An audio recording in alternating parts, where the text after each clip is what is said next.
EV വാഹനങ്ങളുടെ തരംഗം നിലനിൽക്കുമ്പോൾ തന്നെ എന്തുകൊണ്ടാണ് മികച്ച ബ്രാൻഡുകൾ ഹൈബ്രിഡ് ടെക്നോളജിയിൽ ഫോക്കസ് ചെയ്യുന്നത്?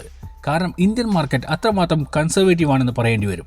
മികച്ച വാഹനങ്ങളുടെ കോസ്റ്റ് ആയിക്കോട്ടെ, ബാറ്ററി ലൈഫ്, അതോടൊപ്പം റീസെയിൽ വാല്യൂ, ഇതെല്ലാം തന്നെ കസ്റ്റമേഴ്സ് കൃത്യമായി അനലൈസ് ചെയ്തുകൊണ്ടാണ് വാഹനങ്ങൾ ചൂസ് ചെയ്യുന്നത്.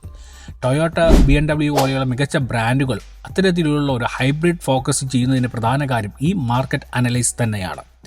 ഹുണ്ടായി, മഹീന്ദ്ര പോലെയുള്ള EV രംഗത്ത് മികച്ച പെർഫോമൻസ് കാഴ്ചവെക്കുന്ന ബ്രാൻഡുകളെല്ലാം തന്നെ ഹൈബ്രിഡ് ടെക്നോളജിയും ഒപ്പം ഫോക്കസ് ചെയ്തുകൊണ്ടാണ് വരും കാലങ്ങളിൽ മാർക്കറ്റ് പിടിക്കാൻ ശ്രമിക്കുന്നത്.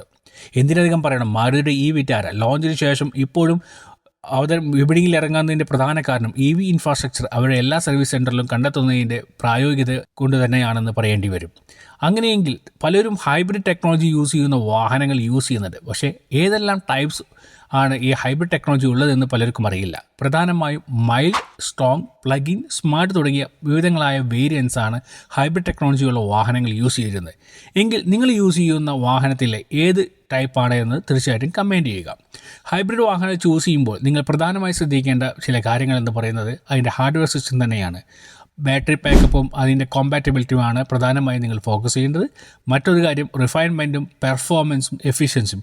ഇത്തരം കാര്യങ്ങളെല്ലാം അനലൈസ് ചെയ്തുകൊണ്ട് നിങ്ങൾക്ക് ഒരു മികച്ച ഹൈബ്രിഡ് വാഹനം തിരഞ്ഞെടുക്കാൻ കഴിയട്ടെ എന്ന് ആശംസിക്കുന്നു.